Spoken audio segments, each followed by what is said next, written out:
Assalamualaikum warahmatullahi wabarakatuh. Salam sejahtera untuk kita semua di ruang rapat SD 1 Hujan Mas. Hari ini saya akan sosialisasi penerapan budaya positif di SD 1 Hujan Mas. Sebelum kita ke materi, di sini ada pertanyaan pemantik, yaitu setuju atau tidak setuju. Yang pertama yaitu hukuman dapat mendisiplinkan anak. Kira-kira setuju atau tidak, Bu? Tidak ya. Terus yang kedua, pemberian hukuman dengan hal positif seperti membaca atau membersihkan halaman sekolah dapat meningkatkan disiplin anak. Ya, setuju ya. Terus yang ketiga, memberikan penghargaan dapat meningkatkan motivasi belajar anak. Kira-kira setuju?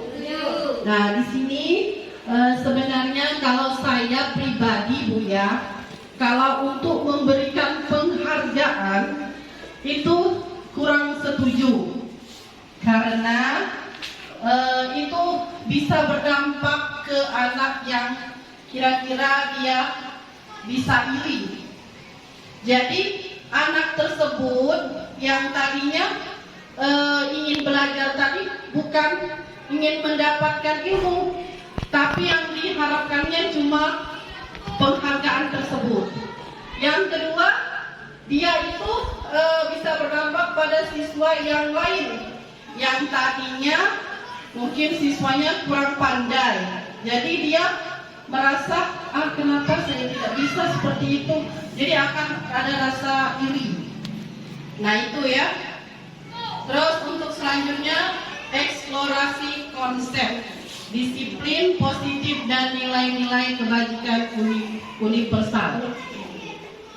Di sini ada perubahan paradigma kegiatan kepalan tangan. Ada A dan B. A itu anggaplah Anda dan B itu teman Anda. Sobeklah secari kertas kecil, tuliskan benda atau sesuatu yang sangat berharga untuk Anda. Letakkan di salah satu tangan Anda dan genggam benda tersebut dengan segala daya. Buatlah sebuah kepalan. Teman Anda B akan mencoba dengan sekuat tenaga dengan berbagai cara untuk meminta Anda memberikan benda tersebut. B bisa membujuk, mengancam, menghardik, merayu, menyuap, apa saja agar dapat membuka kepalan tangan Anda. Apa yang terjadi kira-kira, Bapak Ibu? Nah, jadi ya di sini ada pertanyaannya. Dalam kegiatan ini sesungguhnya siapa yang memegang kendali atau kontrol untuk membuka atau menutup kepalan tangan? Kira-kira A atau B yang bisa membuka dan mengepal tangan? Yaitu yang B ya.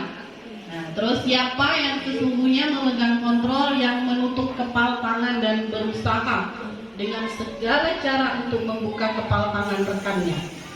Yang A apa yang B? Ya, itu boleh dipakai mic-nya, Bu. Terus yang selanjutnya yaitu ada perubahan paradigma teori kontrol, teori pilihan, ilusi kontrol. Ilusi guru mengontrol murid. Pada dasarnya kita dapat memaksa murid untuk berbuat sesuatu jikalau murid tersebut memilih untuk tidak melakukannya, walaupun tampaknya guru sedang mengontrol perilaku murid. Hal demikian terjadi karena murid sedang mengizinkan dirinya dikontrol. Saat itu dibentuk kontrol guru menjadi kebutuhan dasar yang dipilih murid tersebut. Jadi di sini ya, posisi kontrol itu ada 5, Bapak Ibu.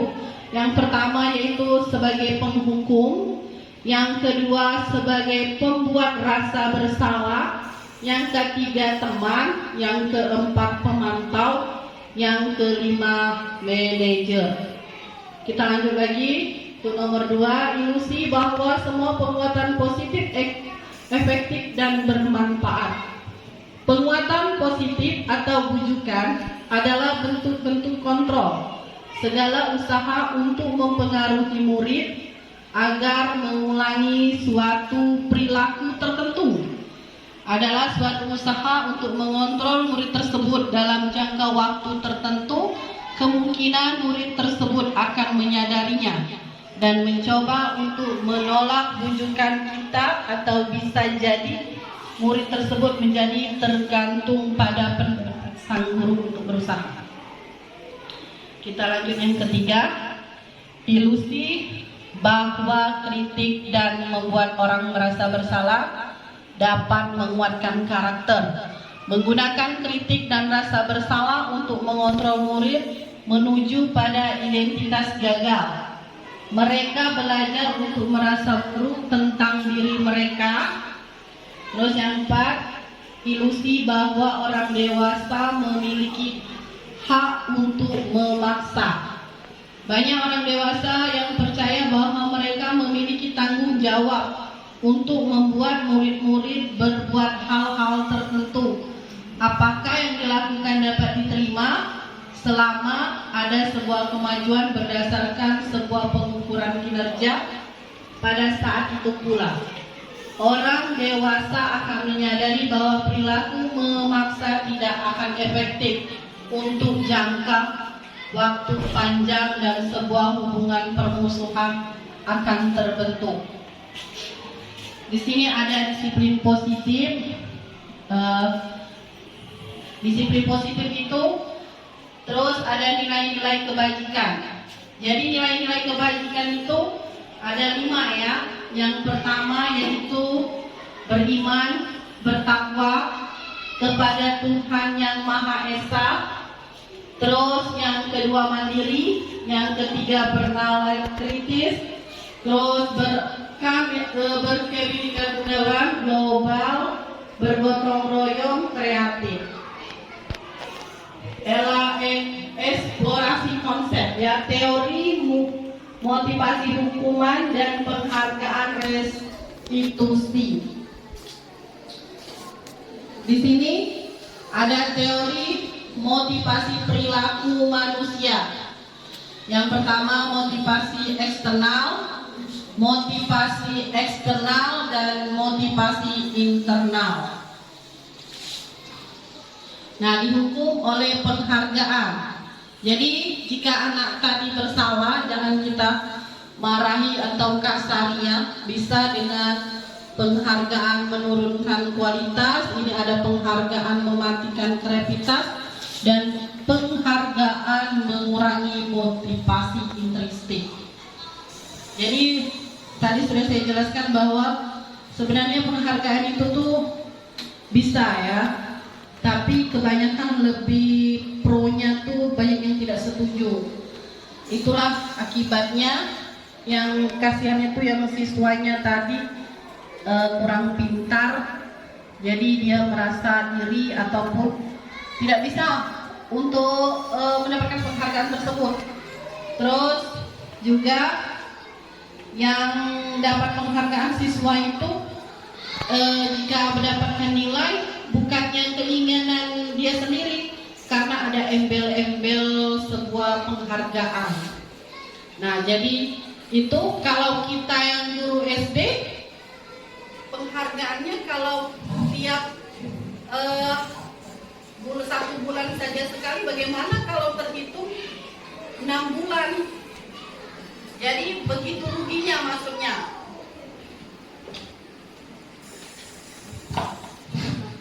Jadi kalau kita yang guru SD ini, penghargaan yang harus kita berikan kepada murid kita dari tahun pertama sampai ke tahun ke-6, otomatis gurunya yang akan banyak berkorban kan. Kalau SMP 3 tahun dan SMA juga 3 tahun. Jadi yang paling banyak nih guru SD. Sebenarnya penghargaan itu memang banyak kendalanya ya. Sebenarnya banyak kasihannya dengan yang siswa tadi tidak pintar, dia merasa iri karena diberi penghargaan terus dan mereka tidak bisa seperti itu, akan menimbulkan ya. Terus penghargaan itu juga memang di sisi baiknya bisa memotivasi siswa, tapi ada dampak buruknya. Kita lanjut lagi ke perbedaan hukum dan konsekuensi. Terus hukuman ini ada perbedaan ya. Ada perbedaan antara hukuman dan konsekuensi. Kalau hukuman itu lebih ke, banyak orang bilang lebih kekerasan ya daripada konsekuensi. Ini di sini ada perbedaan hukuman dan konsekuensi. Yang pertama, hukuman itu sesuatu yang menyakitkan harus terjadi. Terus yang kedua, membuat anak sakit fisik maupun hati untuk jangka waktu yang lama. Setuju tidak kira-kira Ibu? Kalau hukuman memang seperti itu kan. Terus yang ketiga, anak membenci kedisiplinan, paksaan, mendorong anak meyakini diri sendiri, konsep diri yang buruk, anak belajar untuk menyembunyikan kesalahan, marah, rasa bersalah, dipermalukan dan merasa tak dihargai. Nah, jadi di sini hukumannya memang kebanyakan hukuman itu bukannya membuat siswa itu termotivasi, tapi malah mereka dendam. Apalagi kita sebagai guru ya, untuk mendidik anak itu kalau bisa bukan dengan cara fisik, tapi dengan arahan. Dan di sini perbedaannya, kalau konsekuensi itu sesuatu harus terjadi, membuat anak merasa tidak nyaman dalam jangka waktu pendek. Anak menghargai disiplin, stimulasi tanggapan, mendorong anak agar mudah menyesuaikan diri, konsep diri yang baik. Anak belajar untuk mematuhi peraturan, kehilangan hak, dibuat tidak nyaman, diasingkan untuk sementara. Jadi kalau saya pribadi lebih senang memakai sistem konsekuensi. Kalau Bapak Ibu kira-kira lebih tertarik yang mana? Antara hukuman dan konsekuensi kepada siswa? Iya, kita setuju ya bahwa konsekuensi itu lebih aman ya. Betul sekali. Dan anak juga dengan kita memberikan konsekuensi, mereka bukannya malah dendam dengan kita, jadi dia tetap termotivasi belajar ke depannya. Jadi kita harus bisa membedakan antara hukuman dan konsekuensi untuk ke depan, untuk meningkatkan siswa kita yang menjadi lebih baik lagi. Terus kita ke materi selanjutnya, yaitu apa itu restitusi. Restitusi itu adalah proses menciptakan kondisi bagi murid untuk memperbaiki kesalahan mereka, sehingga mereka bisa kembali pada kelompok mereka dengan karakter yang kuat. Dan restitusi juga merupakan proses kolaboratif yang mengajar murid untuk mencari solusi untuk masalah mereka dan membantu murid berpikir tentang orang seperti apa yang mereka inginkan menjadi tujuan mulia dan bagaimana mereka harus memperlakukan orang lain. Di sini tadi dijelaskan ada hukuman, konsekuensi dan restitusi ya. Ada disiplin yang negatif, netral dan positif. Ciri-ciri restitusi bukan untuk menebus kesalahan, namun untuk belajar dari kesalahan, memperbaiki hubungan, tawaran, bukan paksaan, menuntun untuk melihat ke dalam diri, mencari kebutuhan dasar yang mendasari tindakan. Terus restitusi diri adalah cara yang paling baik fokus pada karakter bukan tindakan, fokus pada solusi, mengembalikan murid yang berbuat salah pada kelompoknya. Selanjutnya, eksplorasi konsep keyakinan kelas. Kita kembali keyakinan kelas. Mengapa tidak peraturan saja? Mengapa harus keyakinan kelas? Nah, di sini ya, sebenarnya jauh berbeda antara peraturan kelas dengan keyakinan kelas. Dia tuh kalau peraturan tuh lebih gimana ya, tegas, tegang, dan agak menakutkan istilahnya tuh. Kalau keyakinan kelas ini lebih ke membujuk siswa, ya. Jadi siswa ini lebih nyaman istilahnya. Pernah kita sebagai guru ini, kalau pernah melihat siswa bertengkar atau ada kesalahan, pasti kita sebagai guru ini selalu menghakimi atau berkata yang kasar-kasar dengan siswa tersebut. Nah, padahal sebenarnya ya, contohnya saja misal siswa terlambat. Jadi pasti kita begini, Sherly, kamu kenapa kamu hari ini datang terlambat? Apa? Terus kita marah-marahi dengan posisi seperti membojokkan murid tersebut. Padahal yang sebenarnya yang seharusnya kita lakukan sebagai guru itu kepada siswa harus menanyakannya. Misalnya dengan membujuk, Sherly, kenapa kamu hari ini datang terlambat, nak? Nah, jadi dengan seperti itu kita berbicara. Terus, apa alasan kamu hari ini bisa datang terlambat? Terus dengan cara bertanya, apakah ini sesuai dengan keyakinan kelas kita? Keyakinan kelas kita itu bagaimana kesepakatannya bahwa kita itu kalau sekolah itu harus datangnya tepat waktu. Terus kalau di kelas itu memang perlu ya kita membuat yang namanya suatu peraturan atau kesepakatan kelas. Nah, di sini ada dua, kesepakatan kelas dan ada juga kesepakatan kelas. Kira-kira menurut Bapak Ibu, yang warna hijau itu dikategorikan kesepakatan kelas atau peraturan kelas. Nah, yang pertama itu datang tepat waktu, mengucapkan salam, menjaga kebersihan sekolah, berdoa sebelum dan sesudah kegiatan, aktif dalam pembelajaran dan tertib. Terus yang ada gambar warna putih itu kami guru dan murid yang saling menyayangi, kami murid yang semangat belajar, kami murid yang peduli dengan teman-teman. Nah, di sini pasti ada perbedaannya Bapak Ibu. Yang warna hijau itu kalau menurut Bapak Ibu itu kesepakatan atau peraturan kira-kira?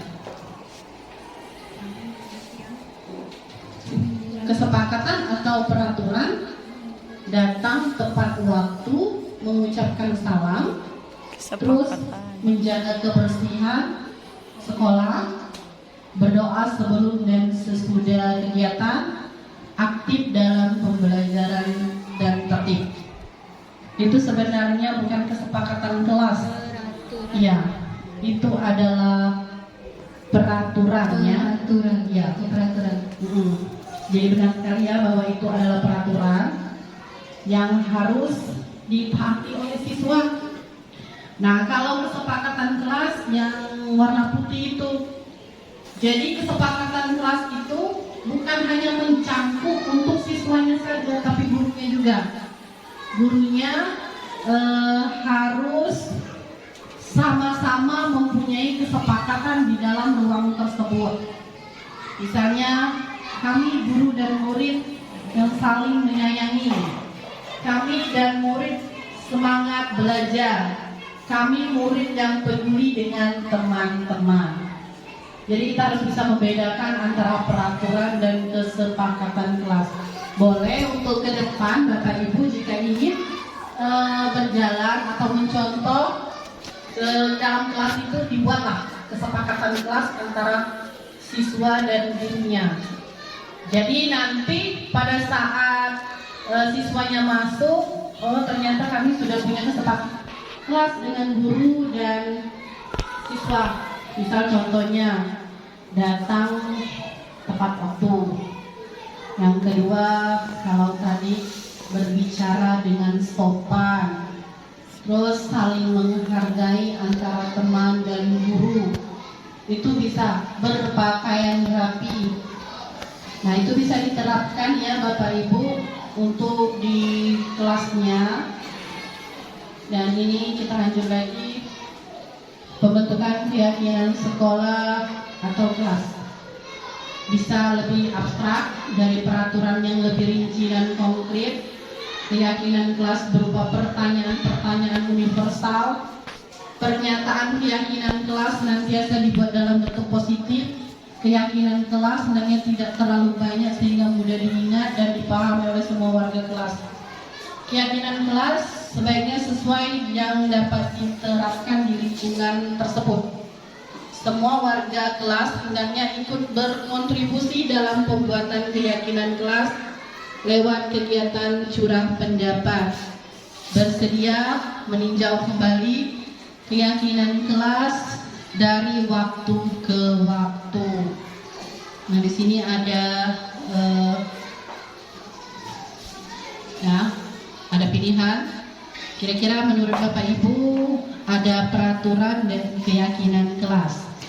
Kira-kira yang di tabel pertama ini, selalu kembalikan buku ke tempatnya. Itu kira-kira keyakinan kelas atau peraturan? Peraturan. Ya. Terus dilarang mengganggu orang lain. Keyakinan kelas. Ya. Terus hadir di sekolah 15 menit sebelum pembelajaran dimulai. Peraturan. Ya. Dilarang melakukan kekerasan. Peraturan. Dilarang menggunakan narkoba. Peraturan. Ya. Berganti atau menunggu giliran. Keyakinan kelas. Gunakan masker.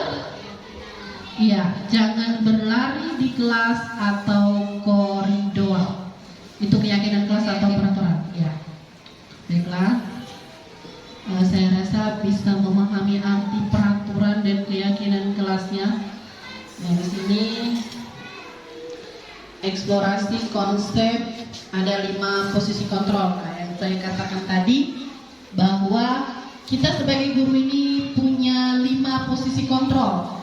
Yang pertama yaitu sebagai penghukum, yang kedua sebagai pembuat rasa bersalah, yang ketiga teman, yang keempat pemantau, dan yang kelima manajer. Nanti saya jelaskan. Nomor satunya posisi kontrol penghukum. Seorang penghukum bisa menggunakan hukuman fisik maupun verbal. Orang-orang yang menjalankan posisi penghukum senantiasa mengatakan bahwa sekolah memerlukan sistem yang lebih menekankan murid-murid lebih dalam lagi. Guru-guru yang menerapkan posisi penghukum akan berkata, patuhi aturan saya atau awas. Kamu selalu saja salah, selalu pasti, selalu yang terakhir selesai. Guru seperti ini senantiasa percaya hanya ada satu cara agar pembelajaran bisa berhasil, yaitu cara dia. Jadi Bapak Ibu, mungkin kita semua ini ada di posisi 55 ini ya. Tapi nanti di posisi kelima ini ada posisi yang paling terbaik yang akan mendidik anak kita. Nah, yang kedua yaitu posisi merasa bersalah. Pada posisi ini biasanya guru akan bersuara lebih lembut. Pembuat rasa bersalah akan menggunakan keheningan yang membuat orang lain merasa tidak nyaman, bersalah, atau rendah diri. Kata-kata yang keluar dengan lembut seperti Ibu sangat kecewa sekali dengan kamu. Berapa kali Bapak harus memberitahu kamu ya? Gimana coba kalau orang tua kamu tahu bahwa perbuatan begini? Di posisi ini, murid akan memiliki penilaian diri yang buruk tentang diri mereka. Murid merasa berharga dan telah mengecewakan orang-orang disayanginya. Itu untuk posisi merasa bersalah. Jadi kata-katanya lebih enak didengar ya pada dasarnya daripada yang penghukum tadi yang akan membuat siswa tadi lebih merasa takut saya takut dengan guru itu karena dia suaranya atau nadanya seperti itu. Dan yang ketiga adalah posisi teman. Guru pada posisi ini tidak akan menyakiti murid, namun akan tetap berupaya mengontrol murid melalui persuasi. Posisi teman pada guru bisa negatif ataupun positif. Positif di sini berupa hubungan baik yang terjalin antara guru dan murid.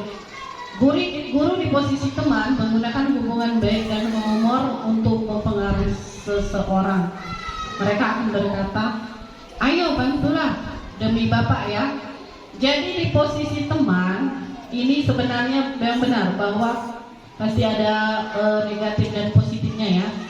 Yang pertama, jika kita terlalu dekat dengan anak sebagai teman, dia akan merasa seperti kita tidak dihormatinya. Terus juga mungkin siswa tadi akan merasa pilih kasih menurut dia. Terus yang selanjutnya itu posisi pemantau. Posisi pemantau ini sama seperti dengan posisi penghukum, tapi kalau pemantau dia lebih spesifiknya lebih rendah, kata-katanya lebih lembut. Dia menggunakan sanksi atau konsekuensi. Jadi bukan hukuman, tapi konsekuensi. Seandainya siswa tadi tidak buat PR, kita sebagai pemantau, sebagai guru, itu bukan langsung menghukumnya. Amir, kamu harus hormat di lapangan selama 1 jam. Itu kan sebagai penghukum. Tapi kalau posisinya sebagai pemantau, dia hanya sudah. Kalau begitu kamu Bapak kasih, Ibu kasih konsekuensi, kamu menulis atau membaca saja. Jadi ada posisi positifnya daripada yang penghukum menggunakan anak tersebut tadi kita panaskan di lapangan. Jadi mereka bukannya senang ataupun bahagia dengan hukuman tersebut, tapi mereka malah akan dendam dengan kita. Sampai mereka tua, mereka akan mengingat terus kejadian tersebut. Beda kalau tadi kita sebagai guru ini menjadikan posisi kita sebagai pemantau, murid tadi jika dia tidak membuat tugas ataupun PR, kita memberikan mereka itu konsekuensi saja. Misalnya menulis sebanyak 100 kali atau membaca ulang, bisa dengan seperti itu ya. Selanjutnya yaitu posisi manajer. Nah, di sini posisi manajer adalah posisi yang terakhir, posisi di mana guru berbuat sesuatu bersama dengan murid, mempersilahkan murid mempertanggungjawabkan perilakunya, mendukung murid agar dapat menemukan solusi atau permasalahannya sendiri. Seorang manajer telah memiliki keterampilan di posisi teman maupun pemantau, dan dengan demikian bisa jadi di waktu-waktu tertentu kembali kepada kedua posisi tersebut bila diperlukan. Namun bila kita menginginkan murid-murid kita menjadi manusia yang merdeka, mandiri, bertanggung jawab, maka kita perlu mengacu kepada restitusi yang dapat menjadi murid kita seorang manajer bagi dirinya sendiri. Di manajer, murid diajak untuk menganalisis kebutuhan dirinya maupun kebutuhan orang lain. Di sini penekanan bukan pada kemampuan membuat konsekuensi, namun dapat berkolaborasi dengan murid bagaimana memperbaiki kesalahan yang ada. Seseorang manajer akan berkata, apa yang kita yakini? Apakah kamu meyakininya? Jika kamu meyakininya, kamu bisa bersedia memperbaikinya. Jika kamu memperbaiki hal-hal ini, menunjukkan apa tentang dirimu, apa rencana kamu untuk memperbaiki hal ini. Jadi di posisi manajer, Jika kita menemukan murid kita yang melakukan kesalahan, misalnya dia datang terlambat, jadi kita sebagai guru jangan dulu menghakiminya. Kita panggil siswa tersebut, kita ajak bicara, terus bagaimana supaya siswa tersebut mengerti bahwa yang mereka lakukan itu salah. Jangan kita sebagai guru tahu-tahu siswa itu kita marahi di depan, tapi kita ajak bicara berdua. Kita tanyai apa dengan nada yang lembut, terus kalau bisa kita carikan solusi bahwa siswa tersebut kalau bisa jangan sampai terulang lagi. Kita tanyai kepada anak tersebut, kira-kira kamu di rumah itu kenapa bisa terlambat datang? Jadi kalau siswa itu bertanya, karena saya ini tidak ada yang membangunkan, mungkin kedua orang tuanya atau sudah pergi bekerja ya, jadi dia tidak bisa bangun sendiri. Jadi kita tanya nanti siswanya, selain orang tua di rumah ada siapa? Ternyata katanya ada bibi saya, ada kakak saya. Nah jadi kita sebagai guru memberikan saran kepadanya, bisa minta bantuan kepada bibinya atau kakaknya yang ada di rumah untuk membangunkannya. Terus yang selanjutnya bisa jadi dalam praktek penerapan disiplin sehari-hari kita akan kembali ke posisi teman atau pemantau. Jadi dalam posisi 5 yang sudah saya jelaskan, kira-kira menurut Bapak Ibu nanti yang mana yang lebih enak dipakai sehari-hari? Apakah sebagai penghukum? Apakah sebagai pembuat rasa bersalah, atau sebagai teman, sebagai pemantau, atau sebagai manajer? Kalau saya pribadi, saya lebih senang sebagai manajer, karena di situ siswa bisa kita ketemu semua ya, sebagai penghukum masuk di situ, dan sebagai teman, sebagai pemantau juga termasuk. Itu bisa diterapkan oleh Bapak Ibu di dalam kelas. Selanjutnya ini posisi kontrol tadi ya. Jadi sebagai penghukum itu ada cara-caranya dia berbicara, yaitu dengan cara, kalau penghukum pasti dia ngomongnya agak sedikit menyakitkan, dan siswa pasti akan timbulnya rasa dendam ya. Kalau pembuat merasa bersalah itu kita dengan nada-nada yang rendah yang bisa membuat anak itu tidak bisa memahami ya, bukan malah dendam dengan kita. Kalau manajer tadi, kita sering memberikan pertanyaan-pertanyaan kepada siswa. Nah di sini pertanyaan-pertanyaannya dan siapa yang mengatakan. Saya kecewa sekali dengan kamu. Jadi itu adalah pembuat orang merasa bersalah. Terus kamu tidak pernah benar melakukannya. Itu dengan nada yang tinggi, itulah sebagai penghukum. Terus kalau teman, ayolah lakukan demi ibu dan bapak. Dan pemantau dengan nada, apakah kamu mau mendapatkan stiker bintang hari ini? Dan yang manajer, bagaimana kamu bisa menyelesaikan masalah ini? Dan penghukum, kamu selalu yang paling terakhir. Jadi seolah-olah penghukum ini memojokkan siswa. Jadi siswa ini tadi takut duluan.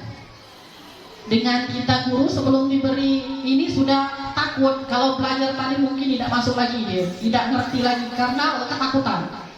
Padahal kita sebagai guru itu bukan jadi penghukum, tapi kita dicapai siswa ini tadi bisa memahami materi yang kita berikan. Kalau bisa anak didik kita yang kita beri materi atau beri pengajaran itu bisa sukses semua ke depannya. Dan yang selanjutnya yaitu segitiga restitusi. Nah di sini ada segitiga, yaitu ada sebagai validasi kebutuhan, menstabilitaskan identitas, menanyakan keyakinan.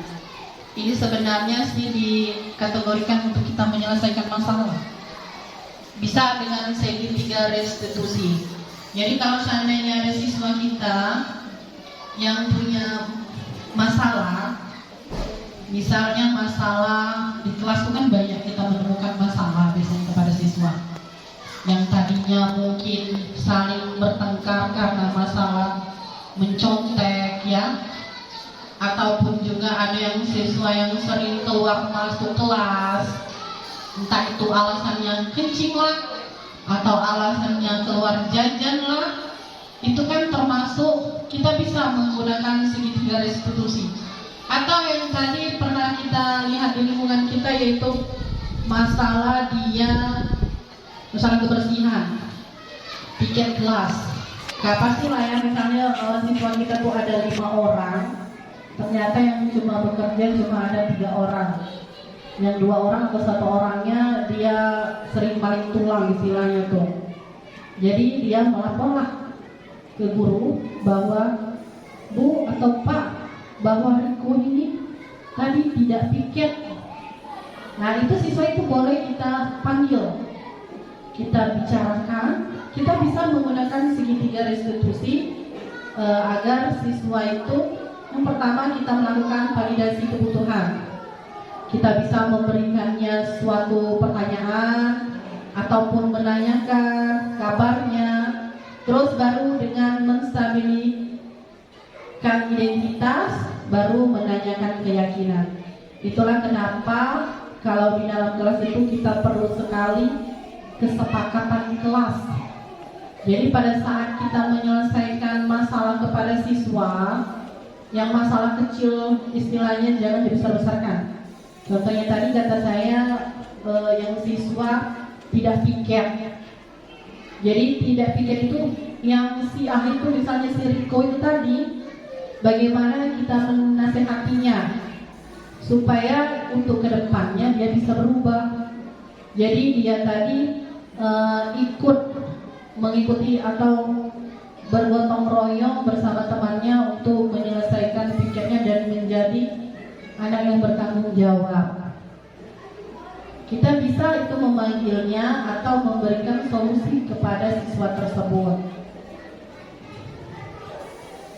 Nah selanjutnya ini ada validasi kebutuhannya. Kamu bisa saja akan melakukan hal yang lebih buruk, tapi kamu tidak melakukan. Terus kamu pasti punya alasan mengapa melakukannya, apa yang penting bagi kamu. Setelah itu pada saat menanyakan keyakinan, apa nilai-nilai yang kita percaya di kelas, nilai universal apa yang telah kita sepakati. Kelas yang ideal itu seperti apa? Itu bisa ditanyakan pada saat kita menanyai siswa yang lagi bermasalah. Dan yang terakhir adalah inversi 30 detik. Apakah kamu ingin berbuat lebih baik? Itu bisa ditanyakan dengan siswa. Terus ada peraturan apa yang bisa saya bantu untuk melakukan restitusi segitiga. Nah, cuma itulah sosialisasi saya hari ini. Semoga saya bisa bermanfaat untuk ke depan. Jika ada saran atau kritik boleh diperkenankan. Saya akhiri dengan wabillahi taufiq wal hidayah. Wassalamualaikum warahmatullahi wabarakatuh. Waalaikumsalam warahmatullahi wabarakatuh.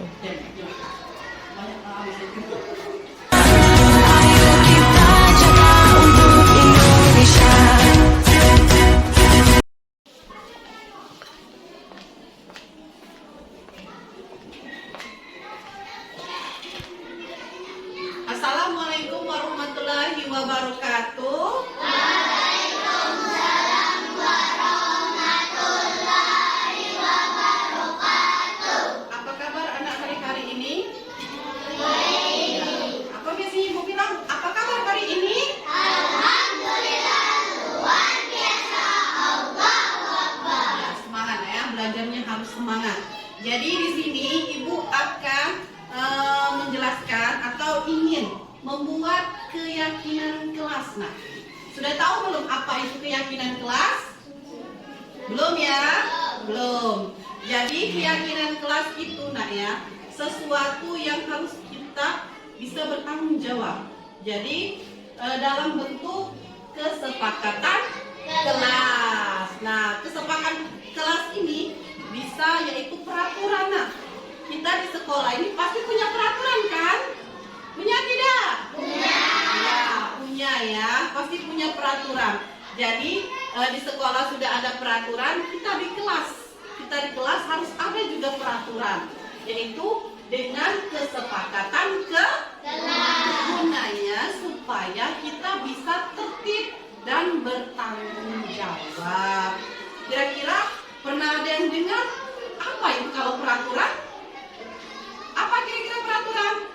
Contohnya yaitu hadir tepat waktu. Ada yang bisa jawab?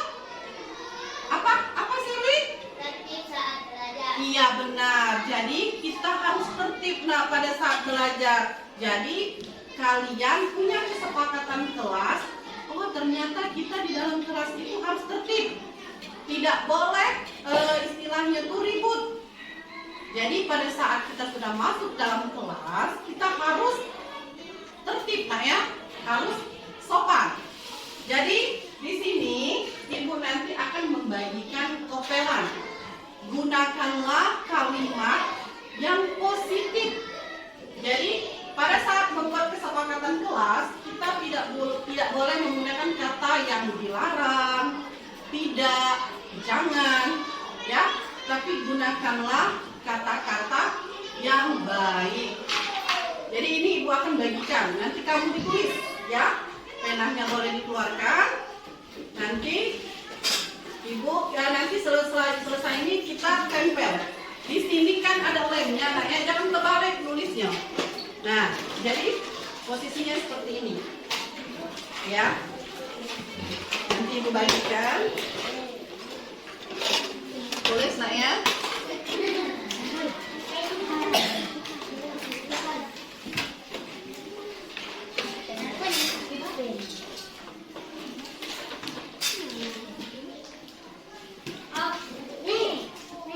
Ayo nulis mana?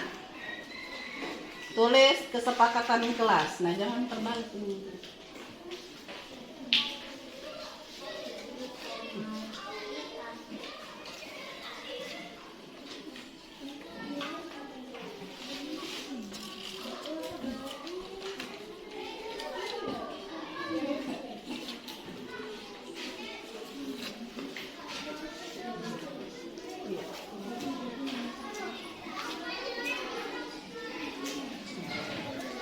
Tulis mana? Tulislah yang ada ujang, yang ada lemnya. Nah, ya, yang lemnya bukan ditampal di situ. Tulislah, tulislah. Tulislah. Kalau selesai, satu baik. Ya, tulislah.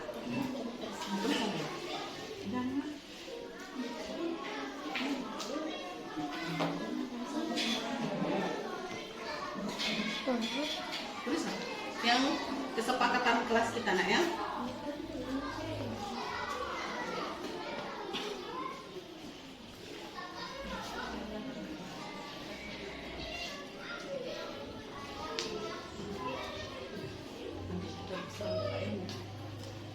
Yang sudah nanti boleh ditempel di situ.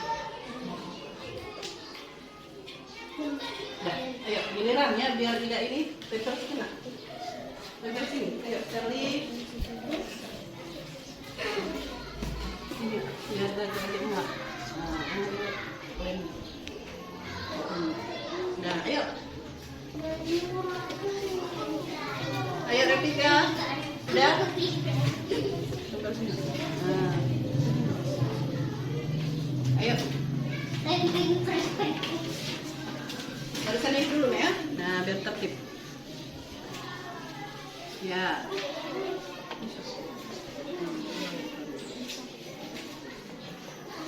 Ini tulis di sini. Ayo.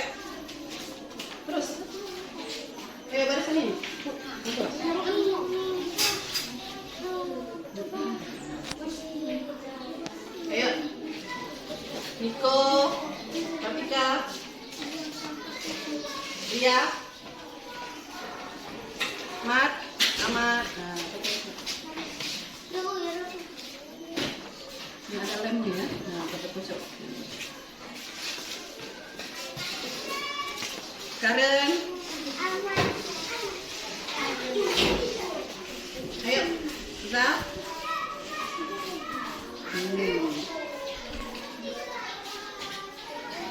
Ayo, hilang. Barisan sini nak. Kumpul lah kalau sudah.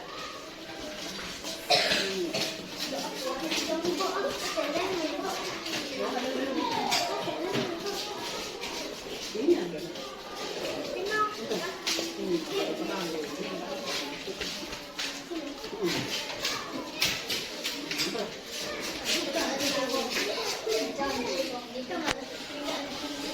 Ya, serius.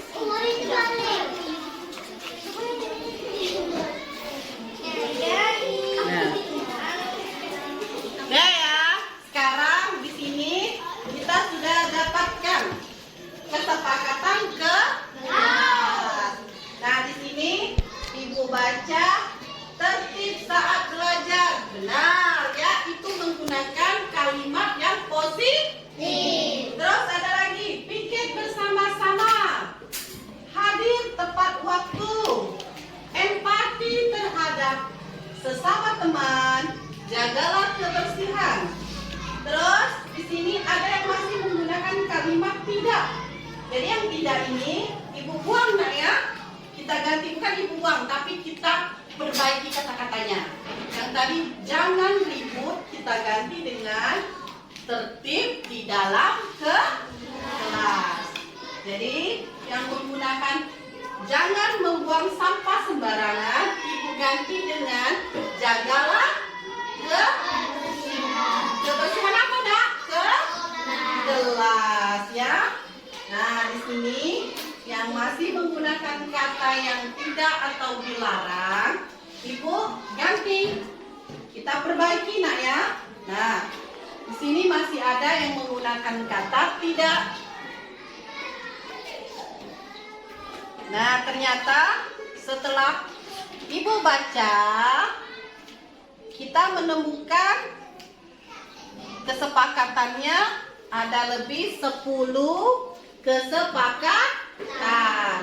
Nah, setelah ini, setelah selesai melakukan kesepakatan kelas, ibu akan memberikan atau kalian nanti mendandatangani. Jadi ada tantangan, nanti kita bergilir Pak ya. Dari Sherly nanti ibu sebut namanya, menghadap ibu, terus kita tanda tangan bahwa kesepakatan kelas ini sudah kita sepakati bersama. Bagaimana, setuju yang lain? Setuju.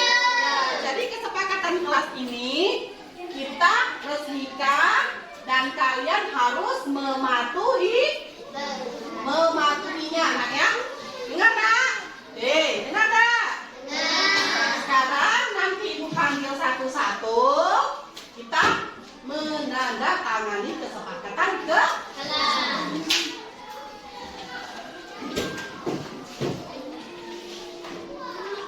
Ayo, Sherly. Buat nama nak ya, nomor.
Raisa dulu.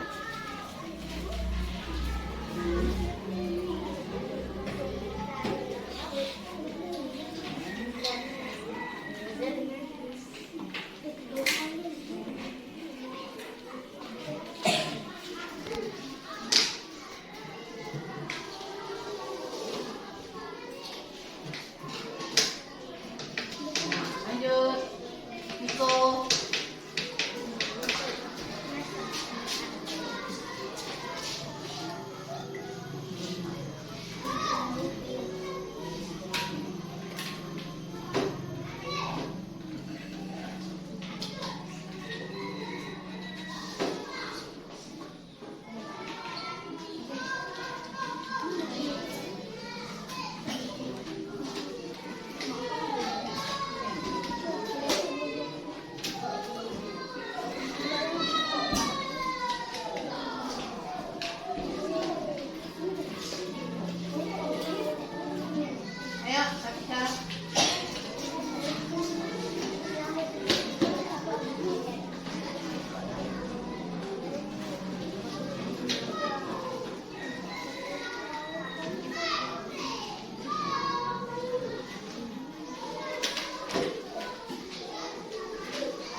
Kakak.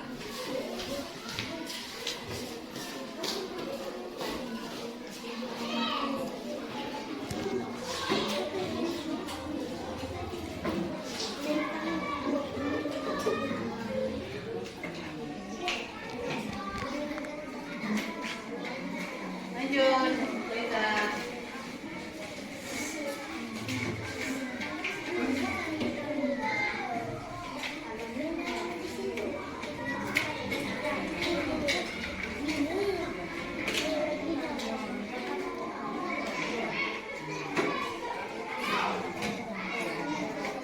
Ayo, Kiran.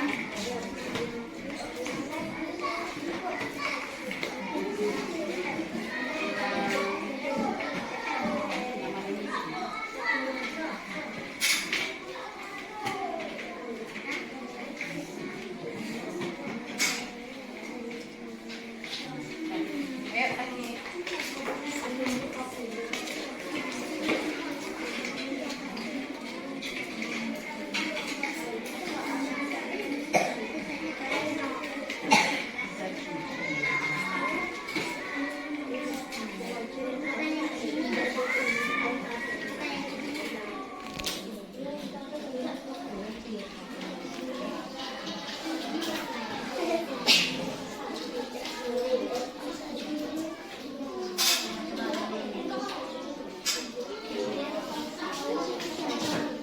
Dan ya, jadi kita telah menemukan hasilnya tentang kesepakatan kelas dan juga kita sudah menandatangani bersama. Jadi di sini yang sudah menyepakatinya ada 17 siswa. Mulai hari ini dan seterusnya kesepakatan kelas ini sudah resmi ya nak ya. Jadi kalau kita mulai dari hari ini artinya kalian harus mematuhinya, yaitu tertib saat belajar, piket bersama, hadir tepat waktu, empati terhadap sesama teman, jagalah kebersihan, terus selanjutnya menyimak penjelasan guru dan berdoa sebelum dan sesudah belajar, piket bersama-sama tadi, dan memakai atribut sekolah serta berbicara yang sopan dan santun kepada guru dan teman ya. Cuma ini yang dapat Ibu sampaikan hari ini. Ibu akhiri dengan kata-kata wabillahi taufiq wal hidayah. Wassalamualaikum warahmatullahi wabarakatuh. Waalaikumsalam warahmatullahi wabarakatuh.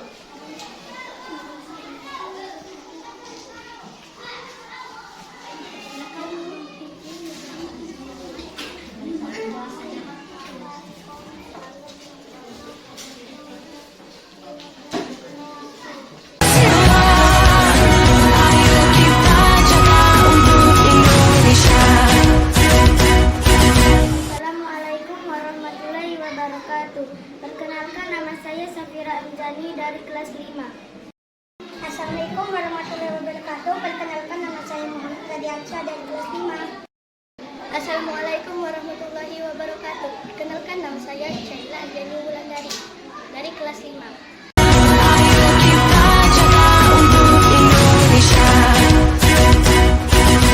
Senang sekali. Senang sekali. Sangat senang sekali.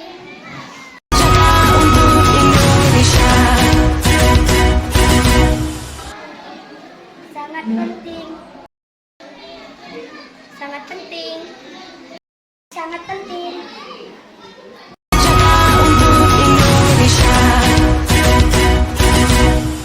Karena dapat menghargai orang lain. Dapat menumbuhkan rasa tanggung jawab.